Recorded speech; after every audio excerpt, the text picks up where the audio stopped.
Muchas gracias. Gracias por la presentación y la deferencia. Buenas noches con todos.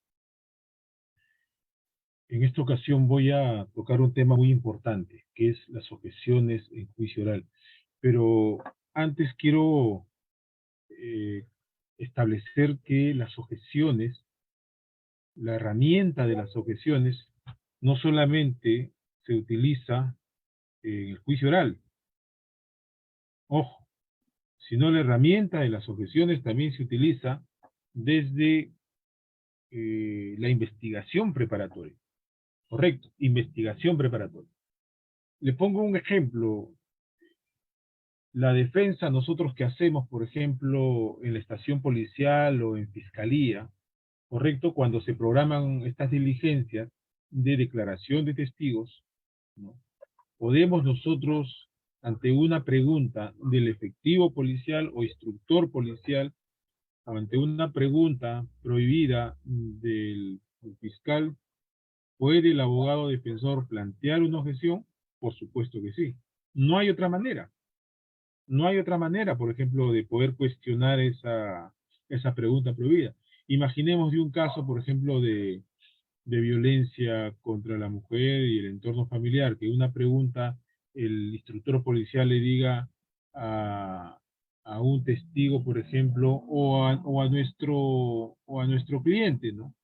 O a nuestro cliente que supuestamente agredió a su conviviente, a su pareja, en fin. Imaginemos que una pregunta sea la siguiente, para que diga, porque así ellos hacen las preguntas, para que diga si usted le propinó un golpe en el rostro a su conviviente y le causó equimosis. ¿Qué debemos hacer ante ese tipo de preguntas? ¿Debemos plantear una objeción o no? Claro, debemos plantear una objeción. Objeción porque la pregunta es capciosa, ¿correcto? O engañosa. Esa es la objeción. Porque a través de esa pregunta se pretende extraer una confesión, por ejemplo, del señor X. Y además es una pregunta compuesta, porque le está diciendo por qué le propinó un golpe en el rostro, ¿no? A su conviviente, y a la vez ese golpe le causó equimosis. Dos preguntas, correcto, sobre un hecho.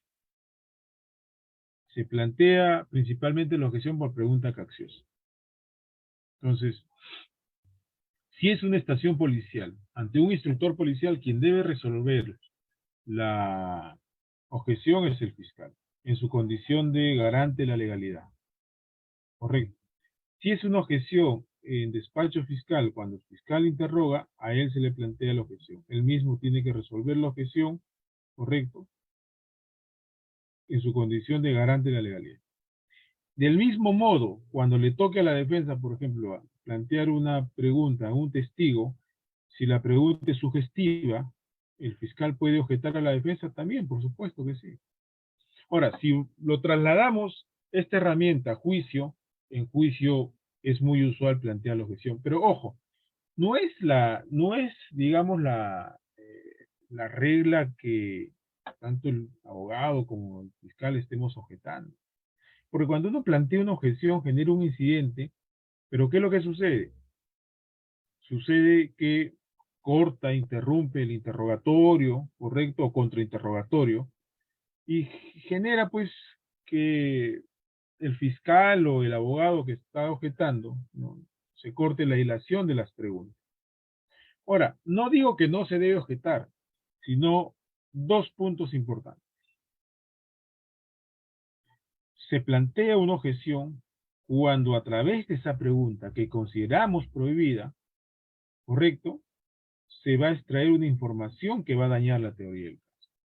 Correcto. Pregunta prohibida que consideramos se va a extraer una información que va a dañar la teoría. Es decir, una información útil para la otra parte. Correcto.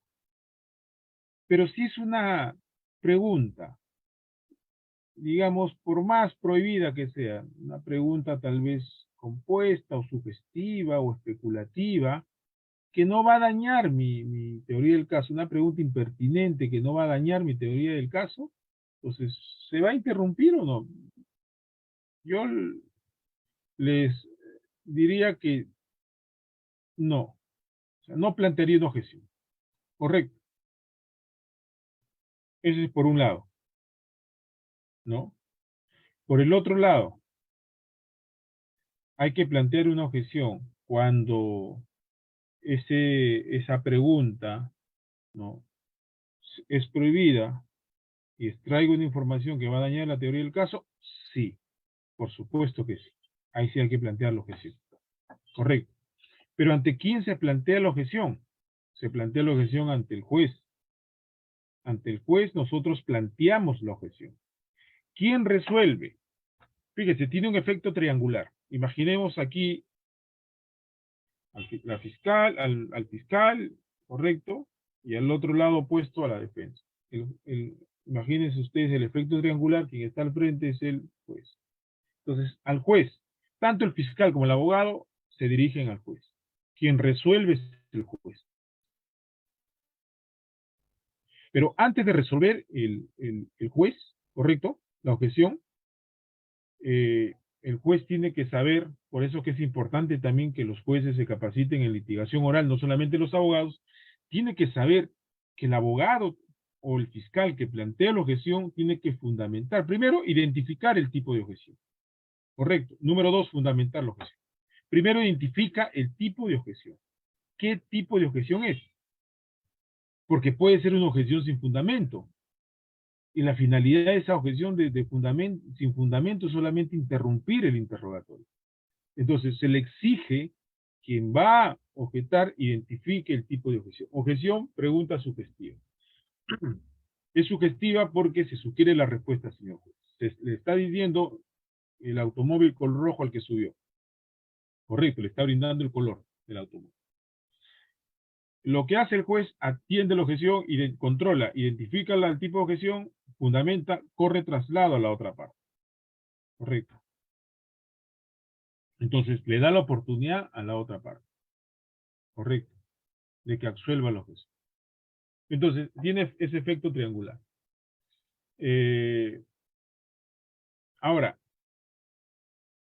¿qué tipos de objeciones existen? Las más comunes que se dan en juicio, le digo.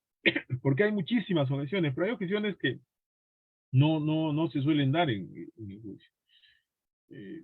Yo le digo que las que más se suelen dar en el juicio son, a ver, en un examen directo, preguntas abiertas, qué, cómo, cuándo, dónde, correcto.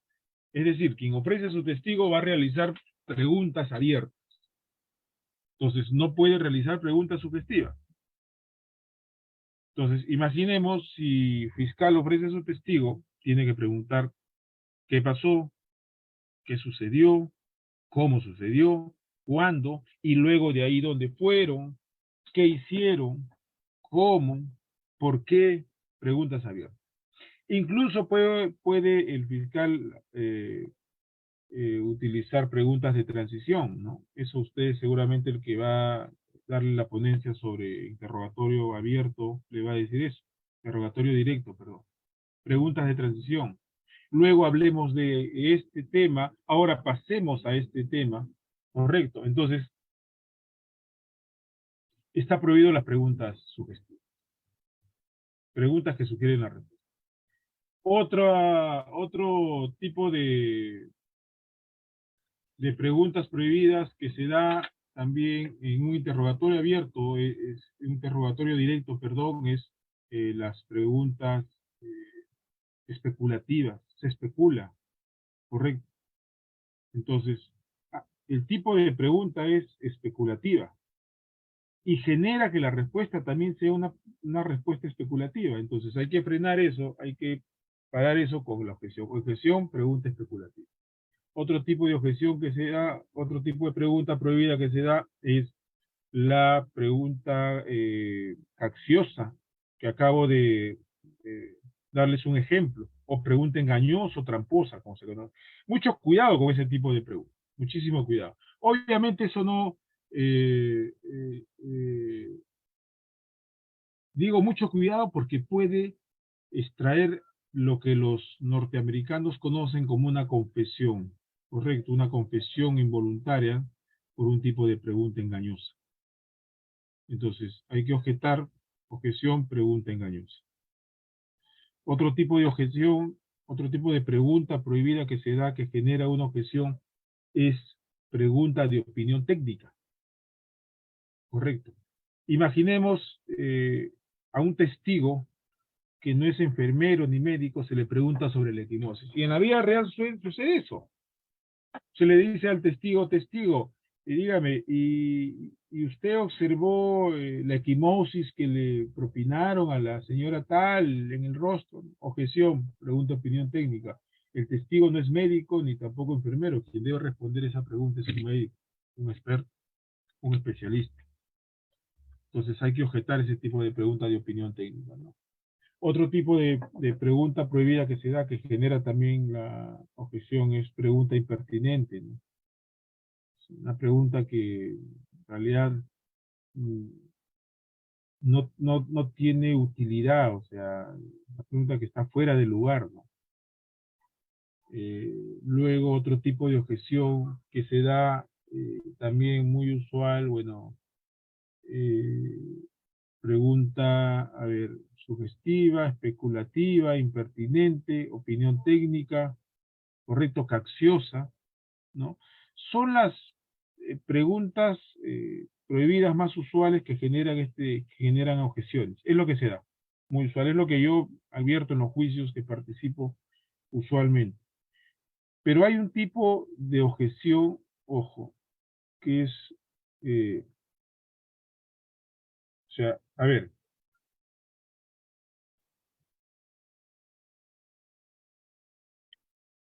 eh, por ejemplo, no se puede tampoco abusar de las objeciones, a eso me refiero. Una recomendación, no se debe abusar de las objeciones. Porque esto, a ver, si nosotros litigamos ante el juez percibe, correcto, incluso el lenguaje no verbal de los testigos, no solamente la información que se extraiga, sino el lenguaje no verbal de los testigos. El juez está preparado para eso, correcto. Pero también el juez percibe la conducta tanto del abogado, de la defensa, como también de la fiscalía. Entonces yo no puedo abusar de las objeciones, porque esto genera ante el juez que, por ejemplo, el abogado o el fiscal están eh, obstruyendo, obstaculizando el desenvolvimiento del juicio, interrumpiendo, ¿correcto? Entonces, a lo que voy es que hay que tener mucho cuidado. Solamente se objeta cuando la pregunta es prohibida y dañe a través de esa información que se extraiga nuestra teoría del caso. Objeción. De ahí no hay que interrumpir. O sea, es más, esto puede generar incluso que el juez exhorte al fiscal, exhorte a la defensa, llame la atención por el abuso de las objeciones. ¿Se puede objetar las respuestas de un testigo? Claro que sí. Sí se puede objetar la respuesta. Por ejemplo, el testigo no puede especular, el testigo no puede dar opiniones. Entonces, eh, por ejemplo, en un caso que tengo ahora litigando, un testigo opinó sobre mi cliente policía, ¿no? Y especuló incluso diciendo, bueno, el policía se la olía, ¿no? Se la olía que lo estaban grabando. Objeción, el testigo está especulando. Está diciendo que el policía, es decir, mi cliente, olía que lo estaba grabando. Entonces pido se excluya esa frase de que el policía olía que lo estaban grabando. La juez declaró fundada, ¿no? Y se excluyó esa frase. Se puede entonces plantear una objeción ante una opinión, una especulación del testigo, claro que sí. Para que se excluya la respuesta, por supuesto que sí. Luego, ¿se puede objetar al juez? ¿Se puede objetar al juez? ¿En qué momento el juez, primero, puede interrogar el juez? Por ejemplo, en juicio no. El juez no puede interrogar porque no es parte. El juez, según el Código Procesal Penal, puede formular preguntas aclaratorias. Correcto, aclaratorias. pero está facultado para que el juez pueda interrogar, ¿no?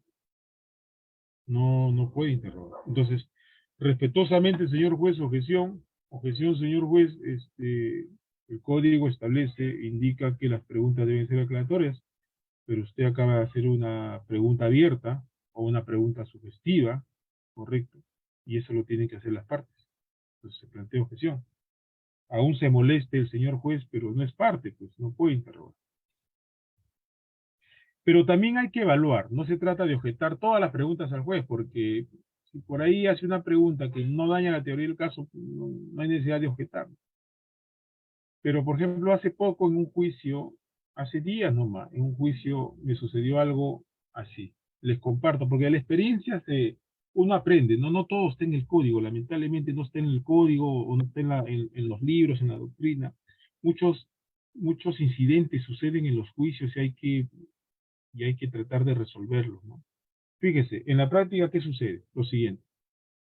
A ver, hace unos días, poquísimos días, me sucedió lo siguiente. Fiscalía terminó de interrogar, correcto, a su testigo, pero Fiscalía nos trajo una información que quería, ¿no? Yo le planteé como 3, 4 objeciones. Objeción sugestiva, objeción sugestiva, objeción especulativa, objeción de opinión técnica, pum. Fundada. Reformule o cambie. Entonces se bloqueó mi adversario y no pudo reformular. Ya no hizo más preguntas. Entonces no obtuvo nada. Toque el contrainterrogatorio a la defensa. Empecé a contrainterrogar y obtuve la información que abonaba mi teoría del caso, que me ayudaba a la teoría del caso. Correcto. Terminó, entonces el juez dijo voy a hacer unas preguntas aclaratorias. De las 3 preguntas aclaratorias, la defensa consideró que una era aclaratoria, las 2 eran preguntas abiertas, incluso alguna como que sugestiva. Entonces yo evalué ahí rápidamente. Tengo acá las siguientes posibilidades. Número 1, objeto al señor juez. O número 2, esas preguntas prohibidas que no son aclaratorias, ¿dañan mi teoría del caso? No. Pero igual, no puede hacer preguntas aclaratorias. Pero esas 2 preguntas que no eran aclaratorias, trataban de ayudar a la fiscalía. Es decir, lo que el fiscal no preguntó, lo preguntó el señor. Correcto. De una u otra manera trataban de ayudar. El testigo no respondió lo que quería el juez. El testigo respondió bien, pero el juez puede hacer ese tipo de preguntas. No. Con todo el respeto que se merecen los jueces, no pueden ser parte.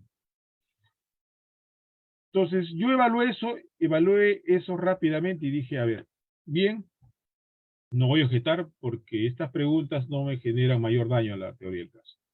Pero voy a hacer lo siguiente. Luego de que terminó de preguntar el señor juez, pedí repreguntar. Señor juez, acabo de escuchar 3 preguntas que usted ha realizado al testigo y permítame repreguntar sobre la información que el testigo ha ingresado a través de sus preguntas. Es decir, información nueva, que Fiscalía no ha obtenido, pero a través de sus preguntas ha ingresado información nueva. Es más, ha dado 2 nombres. Sobre esos nombres quiero preguntar. El juez me dijo, no puede preguntar ya ante las preguntas aclaratorias. Señor juez, entiende la defensa que no son preguntas aclaratorias, hay 2 preguntas con respeto que se merece, entiende la defensa que son preguntas abiertas. Usted le dijo tal cosa, tal cosa. No puede hacer preguntas porque el código tampoco establece que luego de que el juez pregunta, la defensa puede. Claro, el código no establece, fíjese, es lo que sucede en la práctica. Correcto. Entonces, a ver, en otros juzgados, ante las preguntas del juez que generan información nueva, por ejemplo, lo que el testigo responde, a mí me permite, yo le digo, señor juez, sobre esas preguntas voy a repreguntar. Ya, sobre esas preguntas nomás, sí, sobre esas. Pero en este lugar, correcto, que no es Lima, me dicen que no.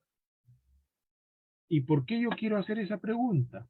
¿Por qué quiero repreguntar? Porque si bien es cierto, no está establecido en el código, pero obviamente de acuerdo al principio de contradicción, yo puedo cuestionar, puedo contradecir ese tipo de preguntas. Correcto. Pero no me permitió hacerlo el señor.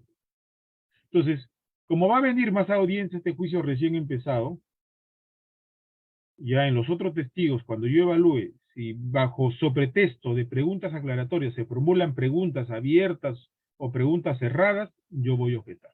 Ya no voy a utilizar la fórmula de las repreguntas, porque no me permiten hacerlo, obviamente.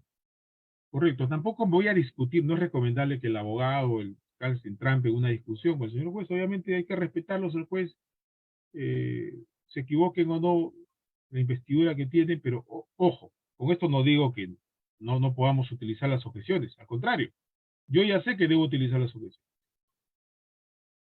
En los siguientes interrogatorios, correcto, si bajo pretexto de preguntas aclaratorias se interroga al testigo, objeción. Pregunta sugestiva, el código ahí, señor juez, establece que solamente son preguntas aclaratorias.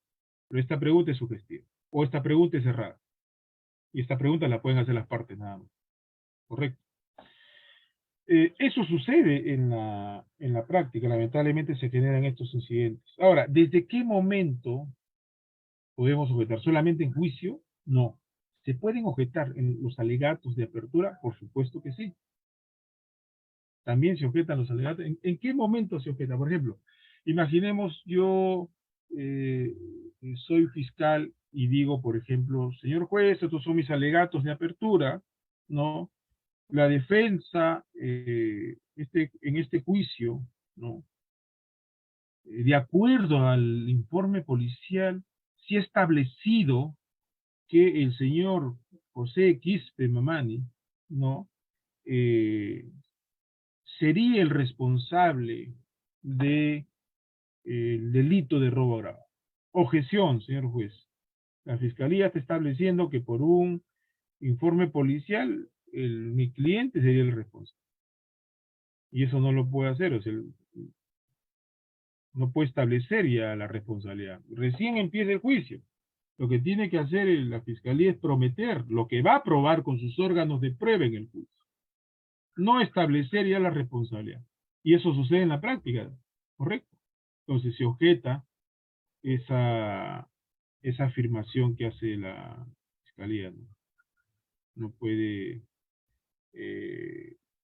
establecer ya una supuesta responsabilidad, ¿no?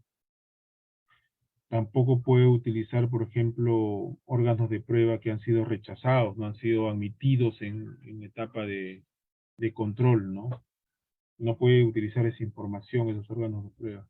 Correcto, también se objeta. Entonces, se objeta en los alegatos de apertura, se objeta preguntas prohibidas en el juicio. Correcto. Entonces, ¿qué requiere la objeción? Eso sí, requiere mucha atención, que no esté distraído usted. Mucha atención. Esto es rápido nomás, es un ejercicio mental rapidísimo. Y para eso, recomendación, tiene que usted conocer, primero, su teoría del caso. Número 2, declaraciones previas. Tiene que conocer las declaraciones, es decir, las declaraciones de los testigos que han brindado en estación policial y en fiscalía. Tenemos que conocer. Entonces, yo conozco ya las declaraciones, escucho las preguntas, identifico una pregunta prohibida, objeción, pregunta sugestiva, al momento, y tengo para fundamentar. Ahora, ¿en qué momento se abusa de las objeciones y se convierte en objeción, por ejemplo, sin fundamento? Y objeción de mala fe, correcto. Se objeta, correcto, pero sin fundamento. Pero sin fundamento genera un llamado de atención, pero ¿cuándo se convierte en una objeción de mala fe? Cuando se abusa de las objeciones. Objeción, objeción, objeción. El objetivo no es que la pregunta el objetivo del que abuse las objeciones y se convierte en una objeción de mala fe, no es que identifique una pregunta prohibida, sino que inventa un tipo de pregunta prohibida, ¿no? Por ejemplo, objeción impertinente, y no es impertinente. Objeción impertinente nuevamente. Objeción, pregunta sugestiva, y no es sugestiva. Objeción no es subjetiva. Entonces, ¿qué genera esto? Genera que el interrogador, por ejemplo, se bloquee, correcto, le quiten la hilación de las preguntas y se olvide. Y eso pasa en la práctica. Ya me olvidé la pregunta porque interrumpe Entonces, eso, por ejemplo, también hay que comunicar, hay que informar al juez. Señor juez, ya son 3 objeciones, correcto, ya sin fundamento, y esto ya se convierte en una objeción de mala fe. Están interrumpiendo, usted mismo ha declarado infundada la objeción, pero pido se llame la atención a la parte tal, porque está generando en que se frustre y se quite la dilación del interrogatorio continuo que se está haciendo, ¿no? O el contrainterrogatorio, no sé. Entonces hay que informar eso al juez. Y hay que tener mucho cuidado con el tipo de objeciones y en qué momento se va. Ojo, en la virtualidad no es como la presencialidad, hay que pedirle también al juez que nos dé 1 segundo, 2 segundos para que se pueda plantear la objeción, porque hay un retraso de la virtualidad. Ahora, algo importante también que quería compartir con ustedes, correcto, es lo siguiente. Hay que entrenar.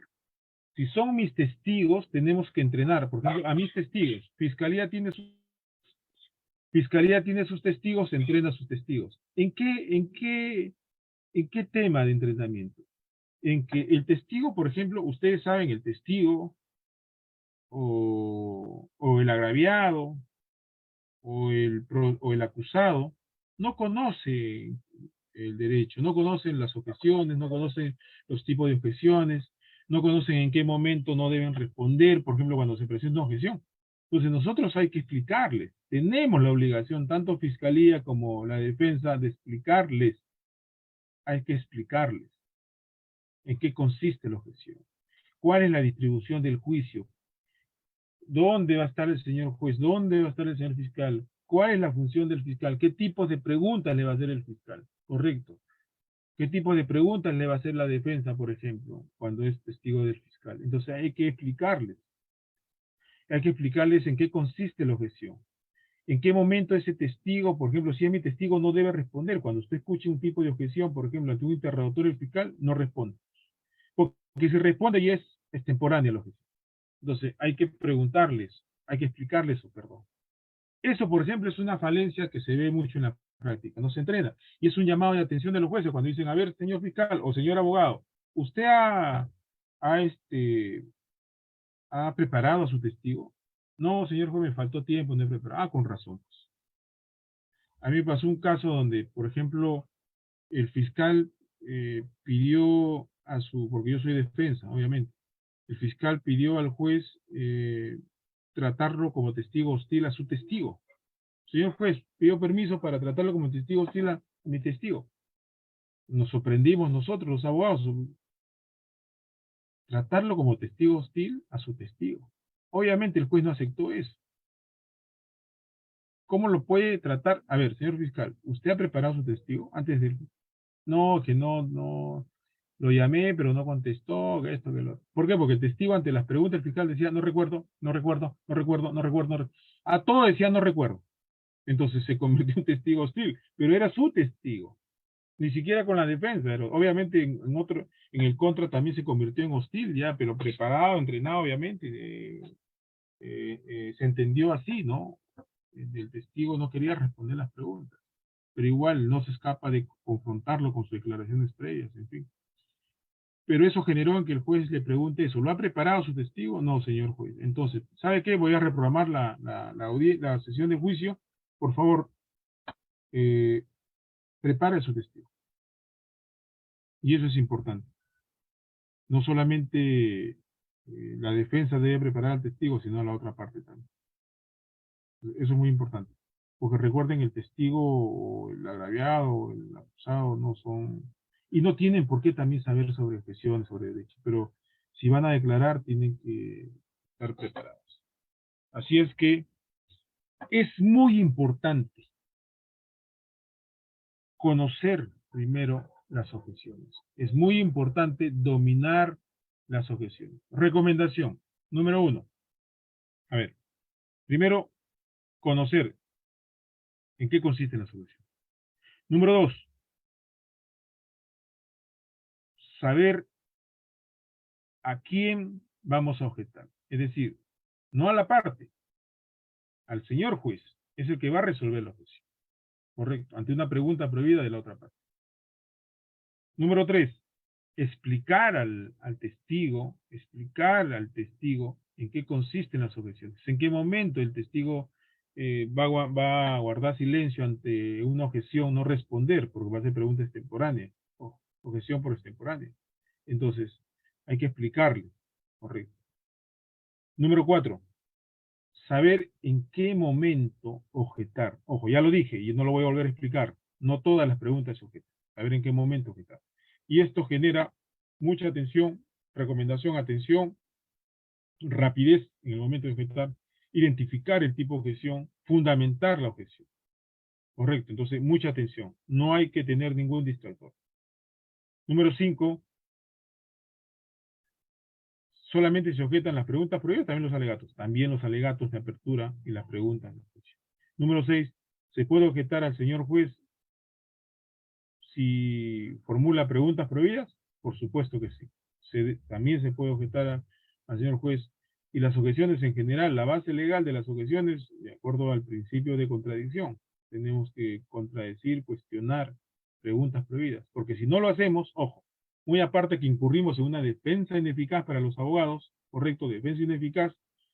Número 2, estamos convalidando nosotros, ante no objetar, estamos convalidando esa pregunta prohibida. Convalidamos esa pregunta prohibida y esa extracción de información que daña la teoría del caso. Ojo, el juez no va a objetar por nosotros. No va a decir objeción porque el abogado no ha objetado. No lo va a hacer. Entonces, y número 6, tienen que conocer el tipo de objeciones. Es decir, repasen, conozcan el tipo de objeciones y se van a sentir familiarizados con el tipo de objeciones. Yo no puedo objetar, por ejemplo, impertinente cuando es una pregunta sugestiva, porque la otra parte que va a absolver a decir, un momentito, señores, esta no es pregunta impertinente, es otro tipo de objeción. Yo no le voy a decir a la parte que objetar, él debe conocer. Entonces, hay que conocer el tipo de objeción, identificar el tipo de objeción, familiarícense con eso, y para eso simulación, entrenamiento. Y estos cursos, estos diplomados nos ayudan muchísimo. Porque ya dije, una cosa es la teoría, correcto, y otra cosa es la práctica. En la práctica se generan muchos incidentes. Ahora, si declaran infundada una objeción, hay otro remedio, se puede plantear, por ejemplo, apelación, no sé, reposición. Sí, el código establece reposición. Se puede pedir una reposición ante esa decisión de declarar infundada. Pero en la práctica no se da mucho, la verdad, porque muy poco se plantea reposición ante una decisión de declarar infundada. Correcto, porque si es una pregunta, por ejemplo, incurrí en una pregunta prohibida, bueno, reformulo, tengo la oportunidad de reformular, correcto. Reformulo o cambio otra pregunta, paso otra pregunta, otro tema, y luego esa pregunta que la voy pensando para reformularla. O sea, no hay que bloquearnos en el momento. Y esto requiere mucho entrenamiento también.